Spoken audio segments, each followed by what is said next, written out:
never thought to ask, do we have Bibles here? Anybody wanted a Bible? So they're in the church. Oh, they're in the church. Oh, it's not worth I can go get No, them. no, no. We have a few, Yeah. if people want. I have like mine. Oh, no, it was just a straight thought, brother. Okay.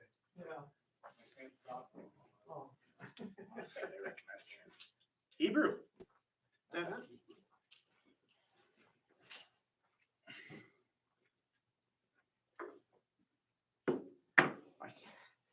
I mentioned Bibles and Father John is going. No, don't. sorry. Yeah. Sorry. There we Kevin, go. what- Okay, you're right. Kevin, the name Elimelech, obviously Melech is king, but Anybody wants? what would Borrow the, the how would Bible. how would they translate the name? Well, the ale Uh-huh. is, Refers to God. it right? functions in the Old Testament as an alternate word for God. Right. So that in the E is a pronomial, first person singular ending. So it could be a nonverbal sentence. My God is the king. Some names are like, they're like statements. Like Michael is a statement. Mikael, who is like God? Oh, it has Ale, it has that same form for God. I like to think. Nobody. Huh? The answer is nobody. Nobody, right? That's right. Okay, good, we're together again. In a different configuration of persons every time. Yes. Can you please tell me what chapter we are? We're on, in the book, we're on page 50, let's see, Okay. 52. All right. So, Father John, can you read us some prayer and stuff? Heavenly King, Comforter, Spirit of truth, everywhere present and filling all things, treasury of blessings, and giver of life, come and dwell within us, cleanse us of all sin, and save our souls, O gracious one.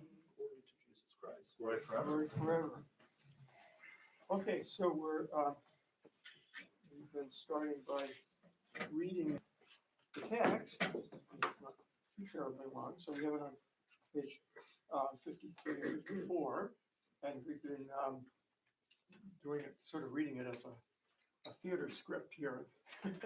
So we need, to do that, we need a narrator, we need Naomi, we need Ruth, and we need Boaz. Someone want to be a narrator? Okay, Thomas is a narrator. And then we need Naomi. Could be one of the gals, maybe. Alice, you want to be Ruth or Naomi or Mary? I was Naomi last week. I So can be Alice- Ruth this week if you want. All right, so Allison, you'll be Ruth then. It'll be my- Okay. I'm Ruth. You'll be Naomi, Naomi. right? And Mary will be Ruth, and then we need Boaz. Al, you want to be Boaz? It's a central character. Yes.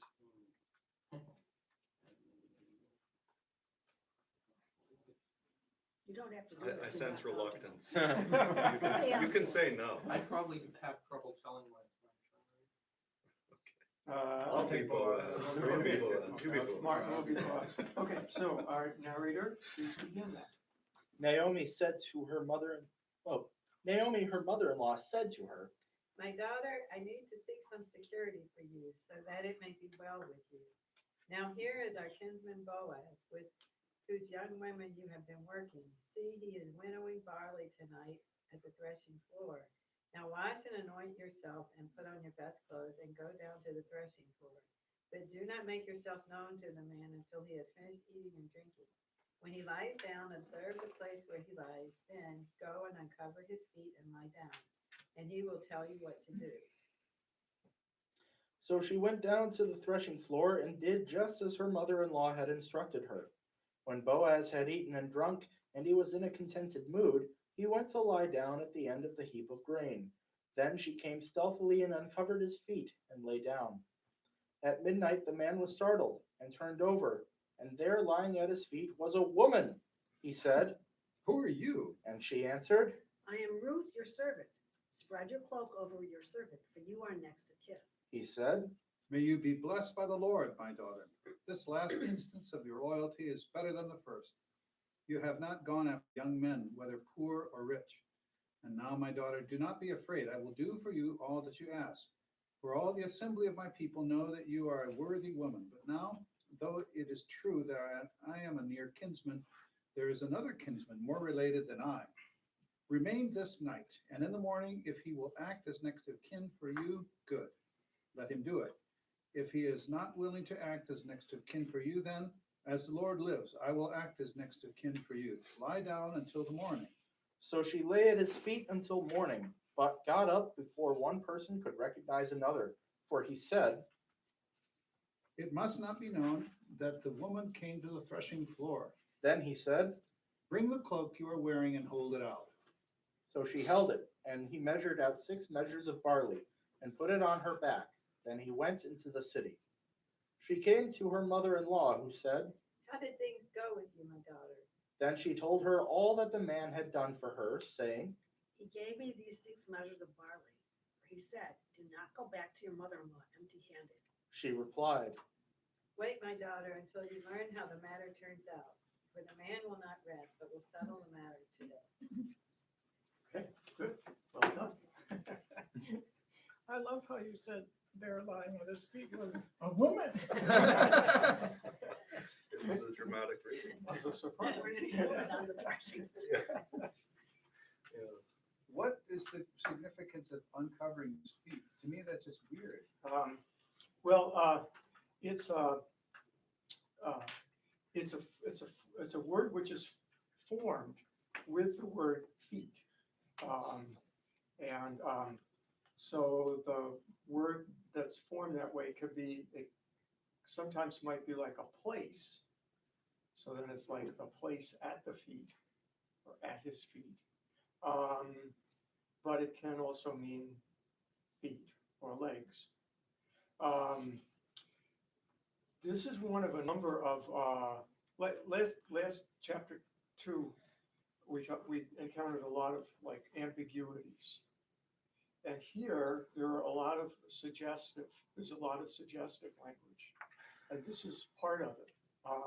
Because in the Hebrew Bible, feet, not this word, but just a simple word for feet, can be a euphemism for the genitals, male or female. So, so the author is using sort of suggestive language.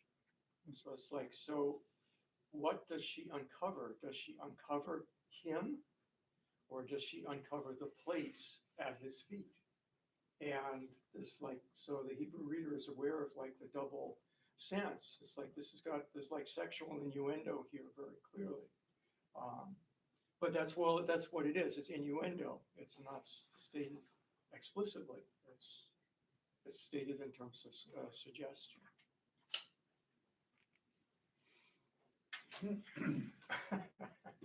This is the adult reading part Yes, of it the is. Bible. This is not the Sunday school part. Because if you think about it, I mean, I don't know exactly what it means either, but if she just went down and lay down by his feet and didn't touch him at all, he might not have had the reaction of, there's someone there.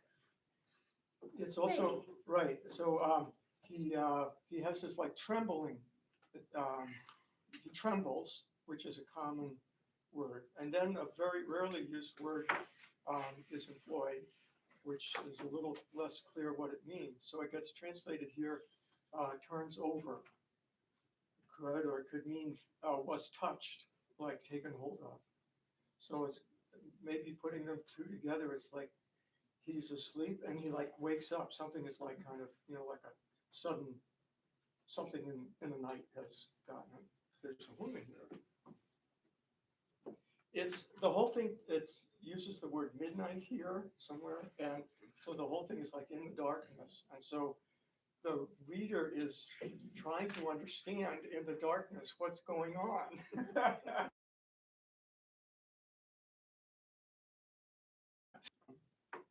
Is not shining a spotlight. He's using kind of suggestive language, and then the reader has to hardly it's it draws something like that draws the reader in to pay attention and to try to figure out what is happening. But the author doesn't give the reader really enough explicit information to know for sure precisely what is happening. And one commentator points out at the end, when she comes back to Naomi, verse 16, it says, "Then she told her all that the man had done for her." And then the reader would like her to say, what was it exactly that Boaz did? But she doesn't. The author doesn't. He just says, then Ruth goes on to talk about the barley. So it's different from the end of chapter 2, where she comes back from gleaning and she tells Naomi everything that's happened. But here she doesn't. So it's like the author is leading us into this kind of a mysterious situation. And we can see like some of the basic things that are going on, but precisely, we don't get the picture. That's kind of how it's written. I think it's fair to say that an intimacy was established between them. They're in the darkness, Yeah. lying there together, talking, right? Yes, yes. We could look at the questions for careful reading on page 55.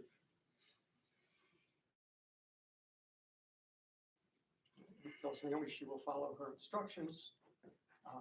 So then Naomi's instructions are in verse 4, and then the description of what happens comes a little later, verse 9.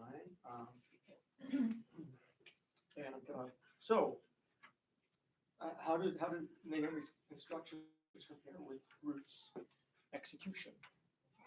I thought it was interesting, the difference in the translation of what her clothes were to be. Yes, And so yeah, that's very different, the different translations. Yes, What she's doing. right.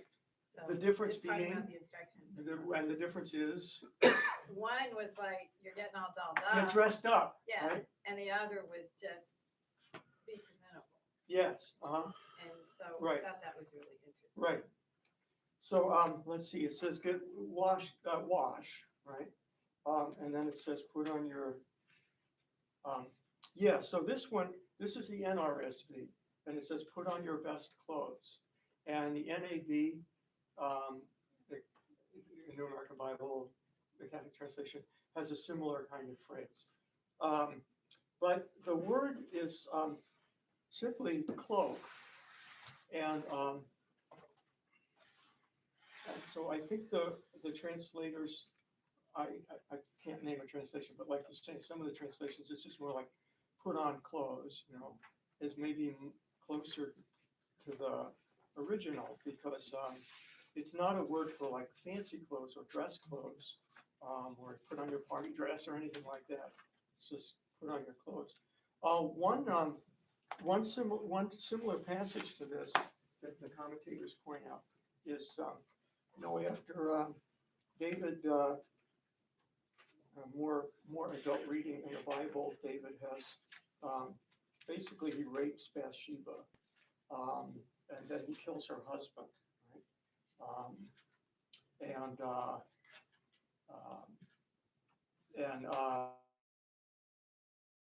Bathsheba, and they have a child,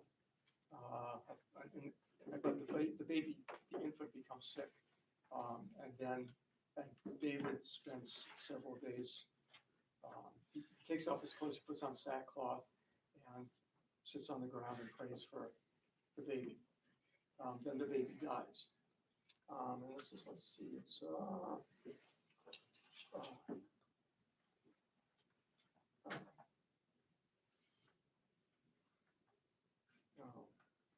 let's see, it's 2 Samuel 12. Yeah, so verse is. Here we go.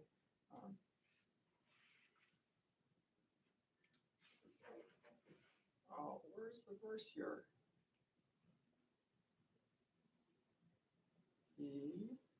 Oh, here it is, okay.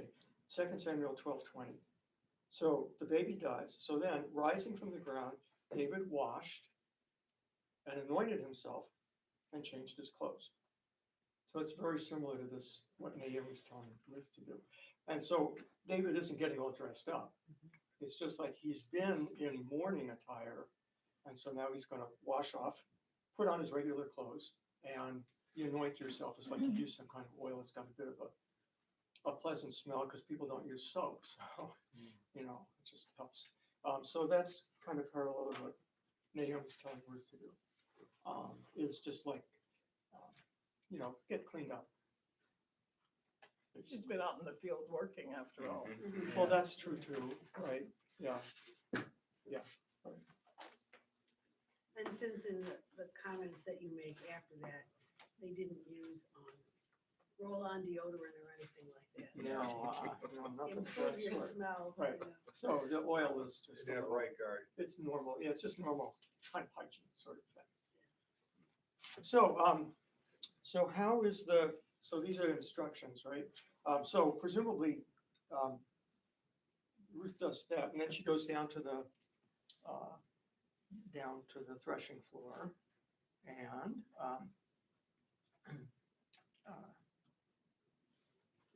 but then comparing 9, right? So verse 9 with what Naomi has. Well, she goes Told- beyond what Naomi told her to do. I mean, basically, isn't that, Yeah. doesn't spread your cloak over your servant, isn't that like a marriage proposal?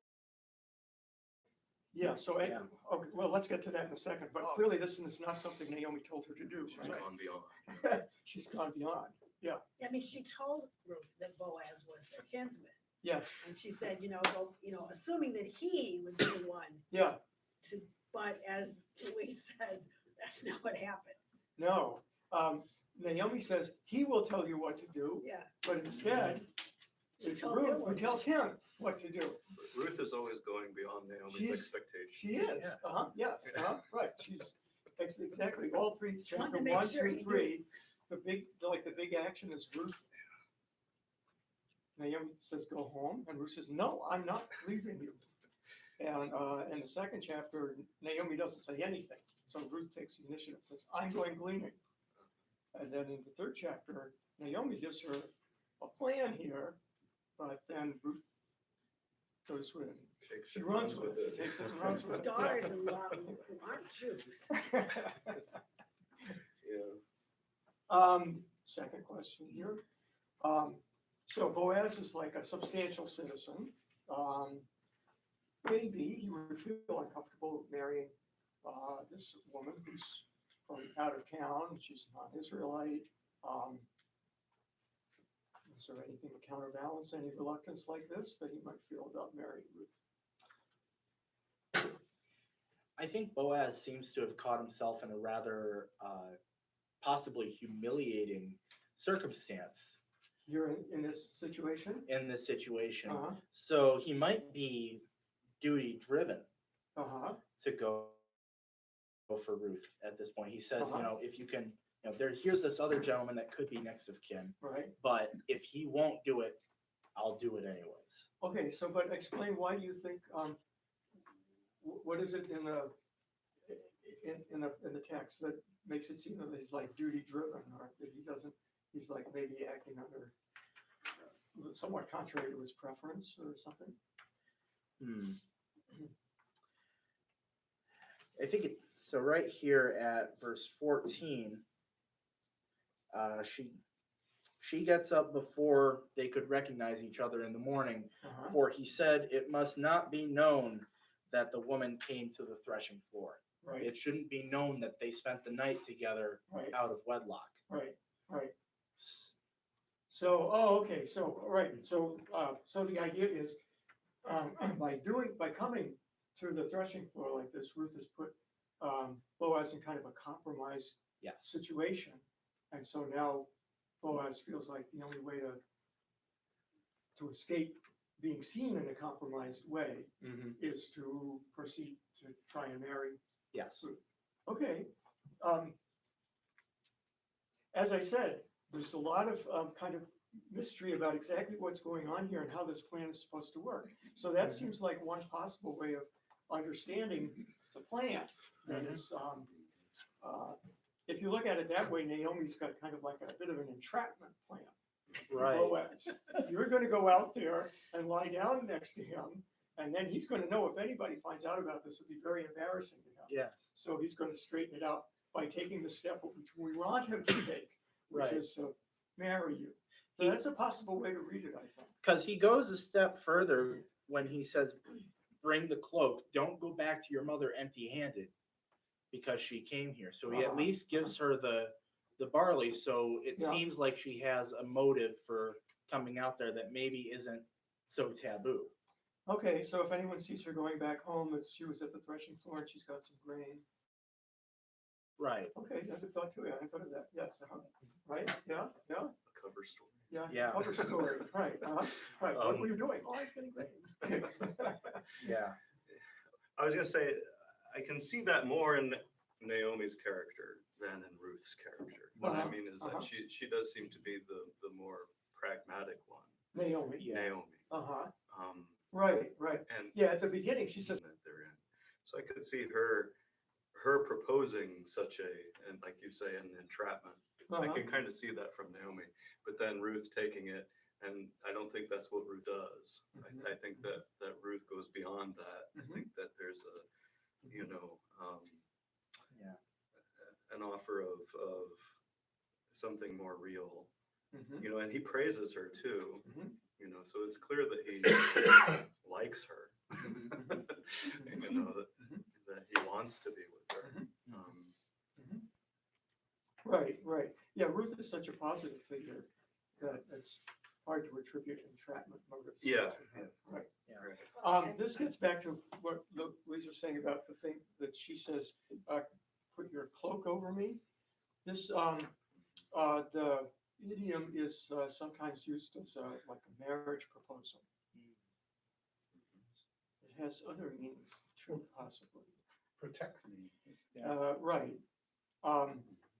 When in the preceding chapter, Boaz has used this imagery. He said,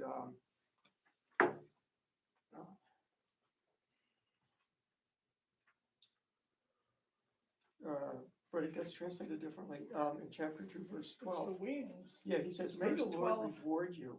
May you receive a full reward from the Lord, the God of Israel, under whose wings you have come for refuge." It's the same word as, let's see, how is it translated here? The corner of your cloak, does it say? The wing of your cloak. Yes, it's the same word. So Boaz has said, "May God protect you," using the wing metaphor. And now she's saying, "You protect me." I feel like we may see why he didn't offer, because he's older. Because he says her loyalty is incredible, that she has not gone after young men, whether poor or rich. So I wonder if that's why he didn't offer in the beginning. This is another possible way of reading it, that Boaz is interested in Ruth, which is one of the ways of reading the preceding chapter. Like, why does he take such an interest in Ruth? Well, maybe he's attractive. That would She's be also an okay. impressive But young he- woman. Huh? She's also an impressive young woman. He Right. knows She's what she's done for her right. mother-in-law, That's right. and he sees what she's doing in the field. Right, This is right. perhaps not normal behavior. Right. He's The attractive. usual Right, behavior for right. a young woman. She's a great young gal here. Yeah, I'm taking an interest here. But that maybe he's older and he feels like sensitive to I don't want to press my interest on her. I'm an older guy. In the Hebrew, Naomi and Boaz both have sort of like distinctive ways. Like there's things about their word choice and also the word formations and the grammar of what they say, which is a little distinctive. And scholars argue over, like, is this old fashioned Hebrew or what is this, you know? But one thing that it does is it makes them sound similar to each other. They tend to speak in long sentences, and it's a little bit flowery and elevated compared to the way Ruth talks, or the form of generation, and Ruth is of the next generation. Naomi now. and Boaz. Naomi. I mean, Naomi and Boaz are an equal generation, and Ruth is younger, and both of them refer to her as my daughter.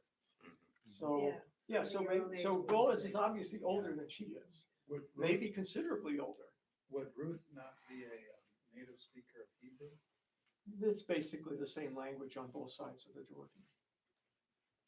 I mean, the scholars would distinguish something between Moabite and Hebrew, but there's Dialect.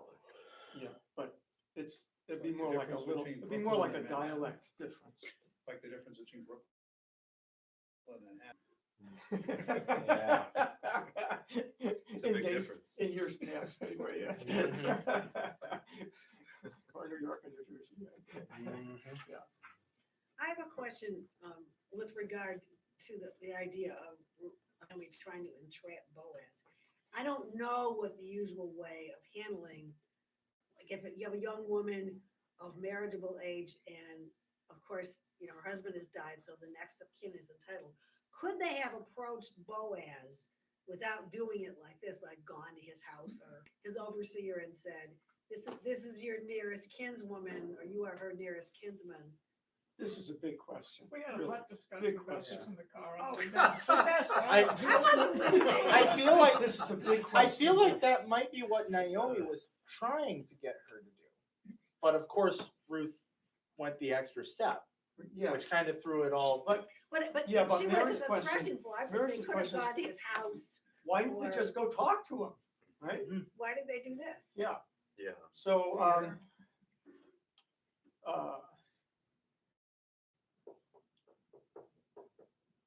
I know you don't know, but it's just. Social inequality?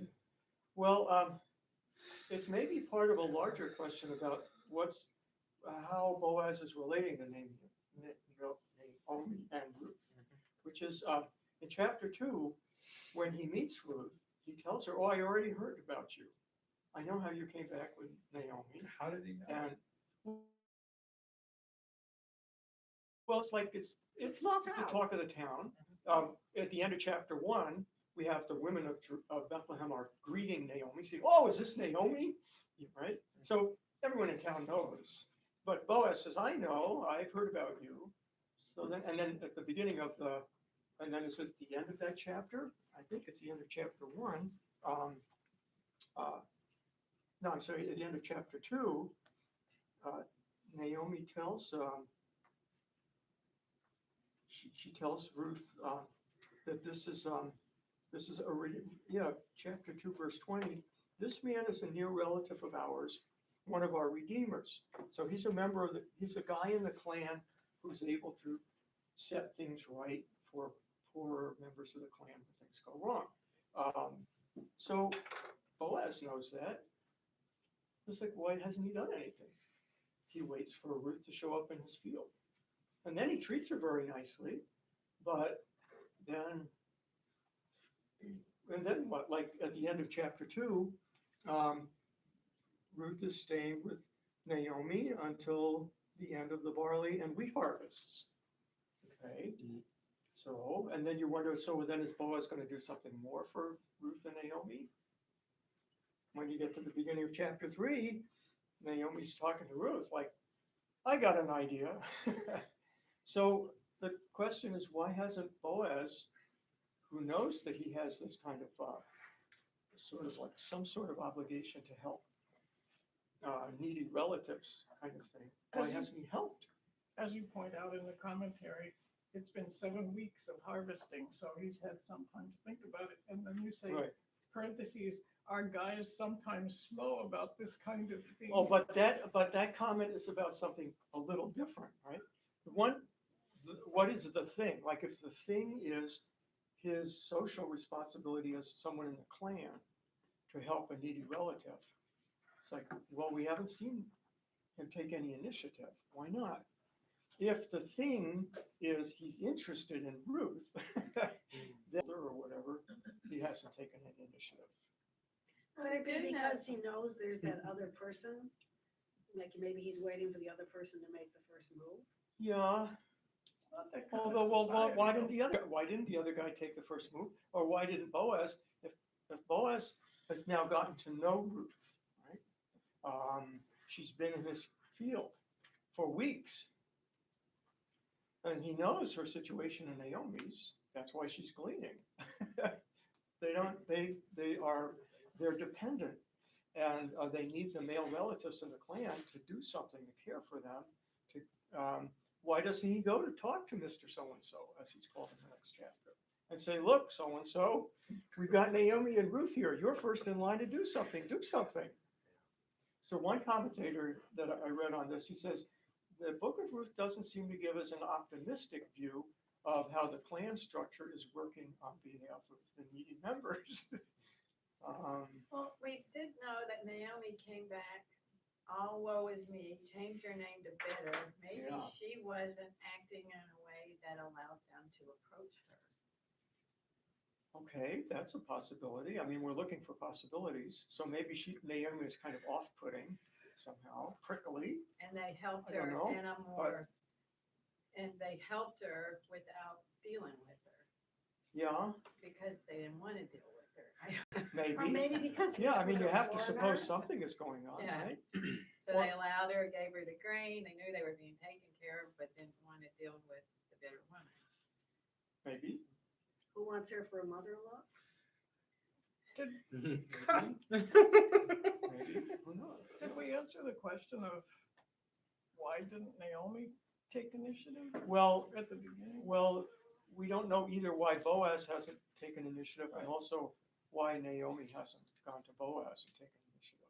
The story doesn't, it's kind of a blank. In the It's a beginning, blank. Naomi seems so downtrodden when she comes back. She's probably Right. like, oh, Cursed, hopeless, Right. cursed God and depressed, died. And not But- thinking about but- things until she That's gets that true, first yeah. dish of Yeah, but that was greens. 7, this is 7 weeks, so it's like 7 weeks. It's like Well, more than a month and a half, things are going And she better. perked up. She perked up, right? Yeah, but maybe it took away. But another possibility that occurs to me is that maybe he's afraid that Mr. So-and-so will step up Uh-huh. because he doesn't want Mr. So-and-so to step up because he wants Ruth for himself. Well- He wants to be with Ruth himself. Now that begins to enter into the story, I think, at this point. Yeah. When Ruth comes to him at the threshing floor. But before that, it's kind of hard to tell Yeah. where he's at with why he doesn't help, why he doesn't take initiative if he's interested in Ruth.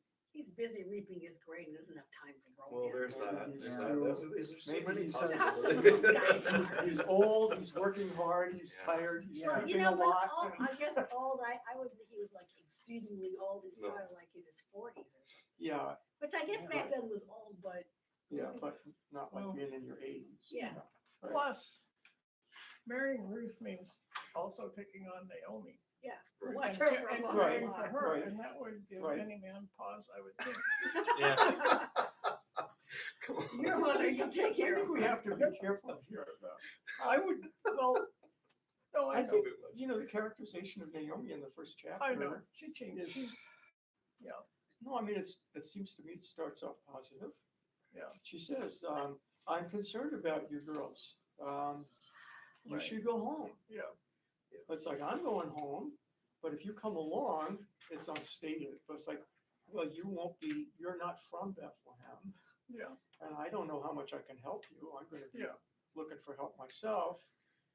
You've been very nice to me, she says, yeah. but you should go home because it's gonna. be Well, better okay, for I you." shouldn't have put it that way, So- but it's at least another person to care for. Yeah, it's another person to care for. So that might be why Boaz and Mr. So-and-so don't spring into action. It's gonna cost them something. Yeah. I don't know. So this touches on an interesting thing. We just setting questions aside for a second. Boaz says to her, verse 10, you have been more loyal now than before. And this is the same, this is this word for that we talked about last time, or maybe the first, that it means like faithfulness in in a relationship of obligation, but also kindness and going beyond, being generous in that relationship.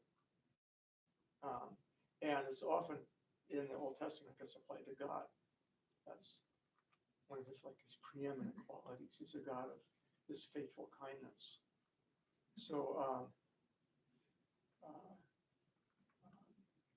so this is he's recognizing this in her, and it's possible in chapter 2. Did we talk about this? That Naomi recognizes it in Boaz. Yeah, chapter 2, verse 20. May he, that is Boaz, be blessed by the Lord, who never fails to show kindness to the living and the dead. So the who could refer to God, or it could refer to Boaz.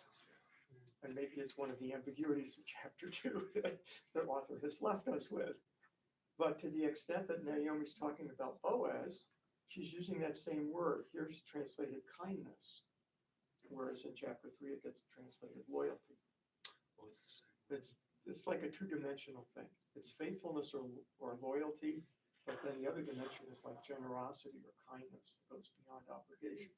So, so if Naomi is recognizing, oh, Boaz is a person of this quality, and now Boaz is recognizing to Ruth, you're a woman of this quality.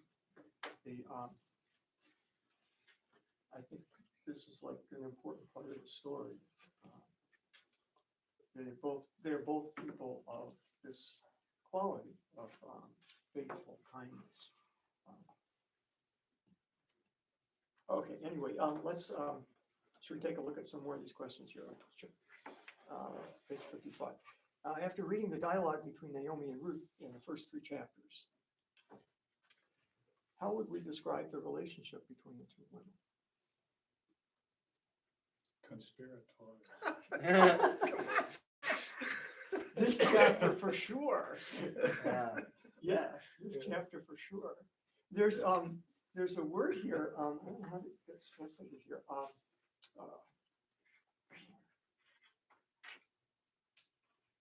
I think it's in verse 7 where it talks about she crept on surreptitiously. It's a stealthily. in this Stealthily, right? Like Boaz is sort of blissfully unaware of what's happening, and Ruth is unfolding this plot that she has. So they kind of plot together in this But it almost conspirators. looks like Ruth is taking care of Naomi.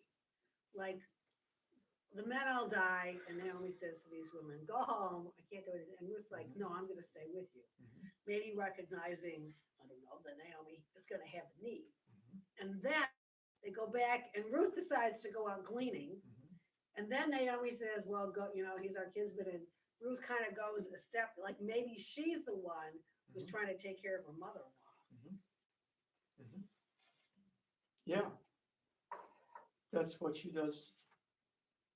That's the whole characterization of Ruth in the book, right? She says, "I'm going to stay with you," to Naomi, and then chapter 2, "I'm going out to glean," and she does it for weeks. The plan, and Ruth executes it But also, for Naomi. So she is a person of this quality of faithful kindness in the way she relates to Naomi. And it's like Naomi seems to need someone to take care of her, She does need. like a mother. She's older. Yeah. Yeah, she's also older. Yeah, There's a lot of she's stuff she older. just can't do anymore. Yeah. You're I gonna was say going to say, something? in a certain way, Naomi takes care of Ruth too, by coming up with this plan. Yeah. I mean, it's going to benefit Naomi, but Naomi is concerned about Ruth's future also. And since she has recognized this quality of love, of kindness in Boaz, she knows that Boaz would be a good husband and protector for this daughter-in-law that she obviously cares about. Right.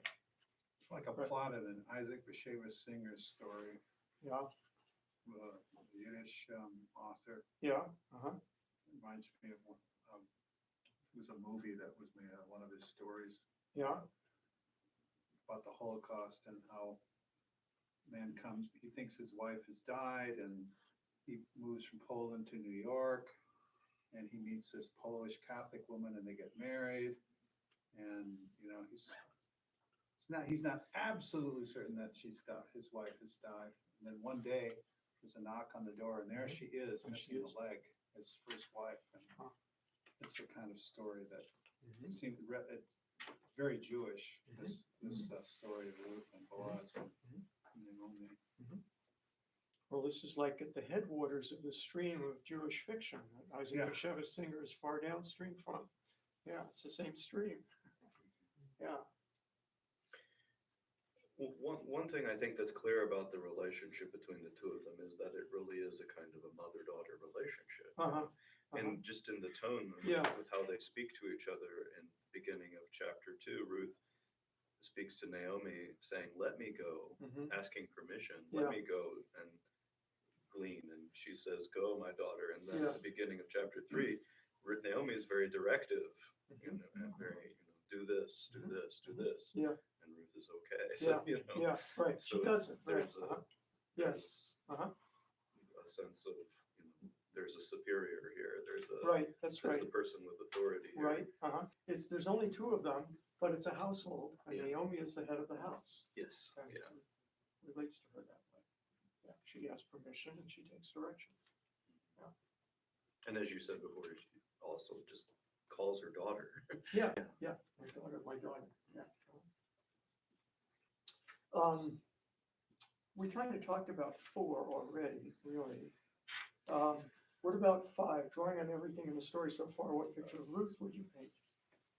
An example for other people, in what way?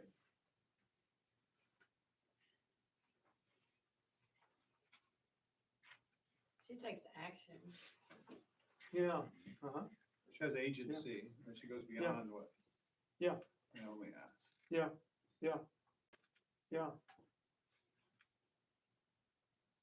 And as you have said, she's faithful and loyal Yeah. to her mother-in-law.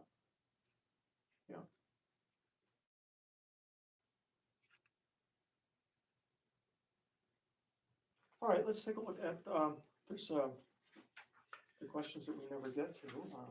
Can I say one more thing about that? Oh, yes.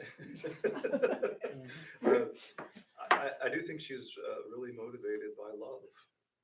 That's Meaning love for Ruth. Naomi or love for Naomi. also love for Boaz, do you think? I think that starts to happen. Yeah. Yeah. But first for Naomi. Mhm. Well, her expression of loyalty to Naomi in the first chapter is like Right. unparalleled. They read it in wedding that way. Right? Yeah, exactly. Yeah. Exactly. Yeah. Not at our weddings. We have prescribed readings. We don't have any Old Testament readings. No, we don't. Um, I could quote it in a wedding sermon. There you go. There you go.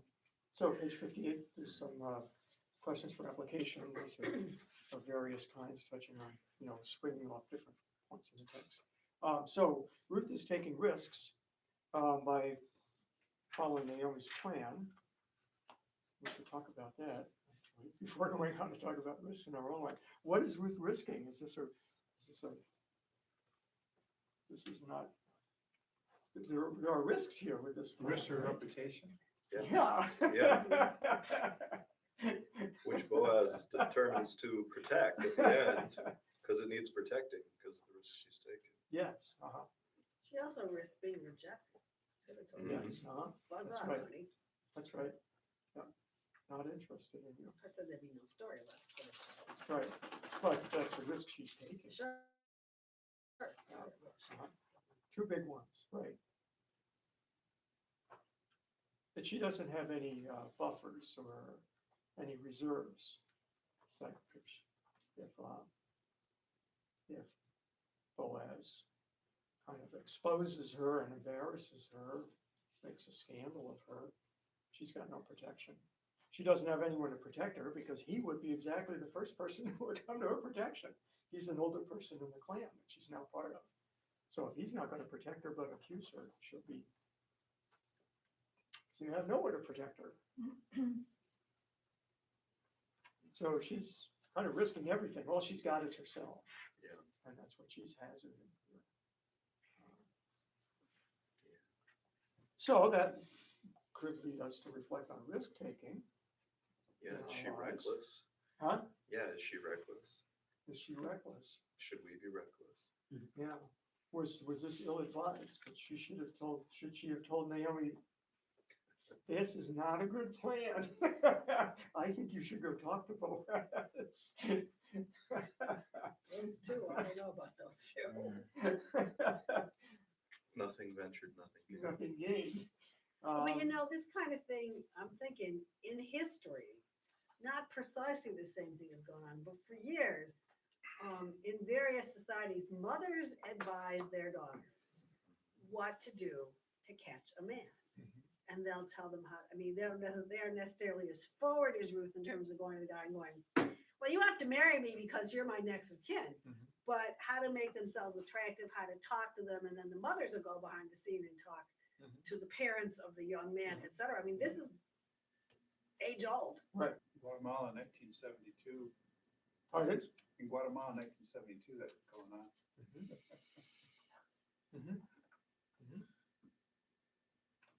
So Naomi is playing a customary role to take initiative here, but she's doing it in a way which exposes Ruth to disaster, which is not the usual course that the parents take when they're trying to arrange a marriage. It's rather they're trying to preserve the children from disaster in the process of getting married. So Ruth takes she takes the risk. She undertakes the risk that Naomi is proposing to her. So it just leads possibly to our reflecting on risk taking in our lives. Has our experience of risk taking been? I'm all for it.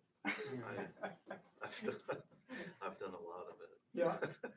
Do tell. We need a good story here. I'm not a very good storyteller. Tell Not- about going to None of the seminary. children are here, so you can tell us. We won't tell you. But Don't let them but watch actually, this. yeah, going to the seminary was ridiculous for me to do. You know, in fact, I applied, and basically what they told me was, you know, you shouldn't do this. Not just you can't, but this is not a good time for you to do this in your life. I had two little children. Oh, wow. You know, I had a two-year-old and a 3-year-old, and they're like, "Don't go," you know. And so they rejected my application, and I said, "Well, I'm going anyway." And I went as because it's also an academic institution, so I was able to. I had the academic qualifications, so I was able to Take the courses. take the courses. So I was like, "So I'm going to." You're telling me I can't do this, so I'm going to go See, do I'm it, and doing then you it. won't be able to tell me that I can't. So I go and I do it for a year, and then I, you know, call up the vocations director again and say, "Well, I'm doing it." So, you know, so then they accepted me into the program after that. And we're glad they did. Yeah, But but yeah, I mean, they could have gone anyway. Yeah. That there was no reason that was going to work out. they didn't think so. I didn't think so. But yeah. So this leads into the next questions about receiving advice. Yeah. And taking it or rejecting it. Better to ask for forgiveness than permission. Pardon? Better to ask for forgiveness than permission. Heard that a lot.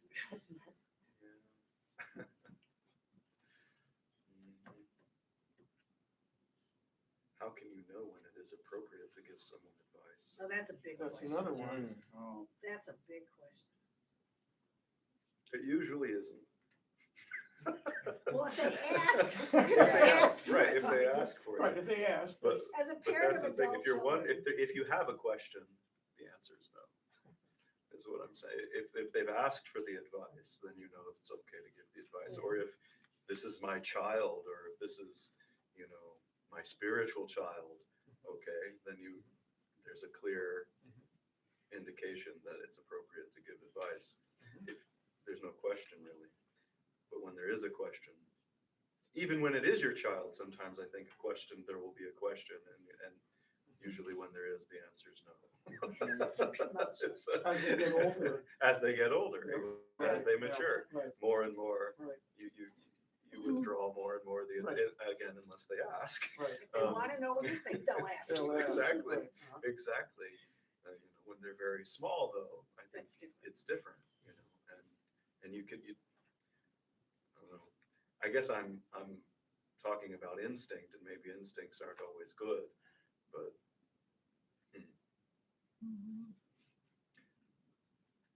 often they are. Well, if you have an instinct, you can always pray, Yes, for it to be clear. yes, discernment. Yeah. I remember telling a priest in confession one time that I felt like I was manipulating my kids, and they were little, because it's your job to manipulate. When they're very small, that's- Do it for, yes, it's your job. But now,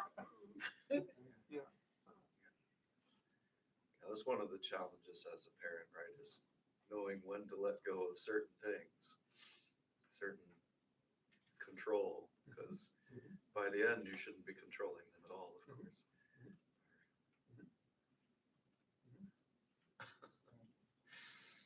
the job of praying for your children never ends. The prayer, yeah. Well, the But job, yeah. But the advice is the question. Right, but Yeah. that's part of it. But to keep your mouth shut. Right. We experience that with adult children. Yeah. There's a lot of advice we don't proffer. Yeah. We don't Especially offer. about, Yeah, it's like, we don't, what they're doing with their children. right. They ask a question, then we might discuss it, but otherwise we just make observations, share our thoughts with each other. Right. Here's what we did with you. Yeah, you can't say that unless they ask. Right. Yeah, if they raise the question. Otherwise, you're being a meddling parent. That's right. A lot of young people really resent it if their parents offer them unasked for advice. Right. They feel like you're, I don't know, critiquing them or Right, not approving of them, Yeah, which yeah, maybe you right. don't, but right. They take it personally. I've learned to be very careful about commenting and offering advice when our children tell me what they're going to name their children, for example. The question of names is sometimes, I have raised questions before, but I don't do that anymore. Questions such as, are people going to know how to pronounce this? Or is this actually a name, or did you make this up? The answer was she made it up. It was riffing on a saint's name, but still, but okay, Can I ask what the name was? I'll tell you later. On Some the of way, us on know the some drive of their home, children. right. Yeah, surely. It's interesting to look at the topic of advice between Naomi and Ruth, because Ruth doesn't always respond the same way to Naomi's advice. Like, Naomi advises Ruth at the beginning to go home, and Ruth Yes. right. doesn't follow take that advice. But That's right. then later, Naomi advises Ruth to go to Boaz in the night, and she does Right. take that advice. So she uses her own discernment. She's an adult, right? She's a kind of an adult daughter of Naomi. But What this was is a, going through this her is a head? You culture. could go to the threshing floor at night and lie at some guy's feet. I mean, what was going through her head? we talked about that. Well, it's, you go and suggest to Boaz that he might want to marry you. And act this proposal to him, right? So, but with the risks that are attendant to it. Yeah. Well, An Hello, apparition. There Lance. he is. Hey, you've arrived at the 11th hour, at the 59th minute of the 11th hour. The one who arrives at the 11th hour will receive the same reward. We are about to end because it's a quarter after. But Lance, you can have one of the books and come back next week. No, I probably won't be coming here next week. Oh, okay. Anyway, so next week we're going to chapter 4, and And this is where we can, this is the point, then we'll be able to look at the whole book and say, so what is this book about? What's the fundamental thing that the book is about? And what is it kind of saying about the thing that it's fundamentally about? I think it's a bit of a challenge with this book to say what it's about, particularly after getting finished with chapter 4. So. Okay, good. Thank you. Thank you Thank for that you. conversation. Probably done. Yes. Do you have a direction? I think I like it. Well, when you Don't you? buy them, Yeah, I'll get you. calendar thing. Yeah, it's a little background. so Yeah. Take it, that's yours. Yeah, I want to take that home. Yeah, it's yours. Yeah, All right. yeah. And, Good. So we'll finish up next week.